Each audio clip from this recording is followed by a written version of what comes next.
Mənə birinə dedim ki, vaxtım yoxdur, dedi ki, 15 min verirəm, dedi, 20 min verirəm, gəl. Mən heç vaxt məclisə gedib nəsə almamışam.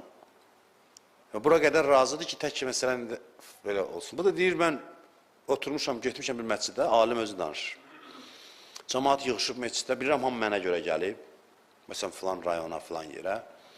Millət dolub, məsələn, filan rayonda, filan kənddə. O kəndin mollası da fürsətdən istifadə edir, gör ki, adamlar yığışıb.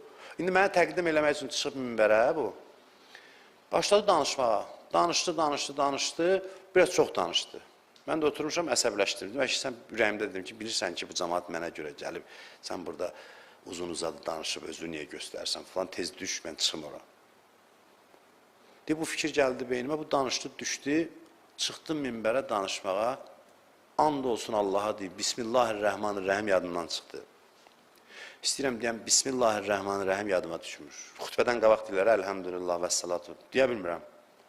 Başa düşdüm ki, bu zərbə haradan gəlir ki, Allah deyir ki, sən ona niyə yuxarıdan aşağı baxdın? Sən elmin sənin deyil, mən vermişəm və istənilən anda ala bilərəm. Deyir, elə orada dedim ki, Allah, mənim abrımı aparma burada. Bu cəmaat yığışıb gəlib, mən də biabır olaram.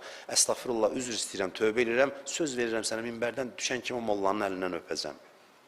Deyir, elədim, düzəldi. Düzəldi, dedilər, indi adam oldun, indi danış. Sonra danışdım, düşdüm də əlindən öpdüm onun, cəmaatın gözünün qabağında ki, mən niyə görə şeytan məni vəsvəsə elədi? Mən dedim ki, sən mənə görə cəmaat gəlib, sən niyə cəmaatın vaxtını tutursan filan.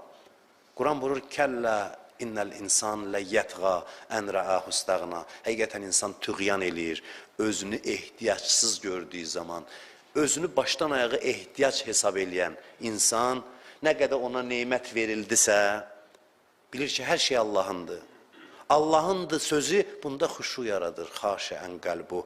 Yəni bunu yerinə oturdur, bunun qəlbində təvazu halı yaradır.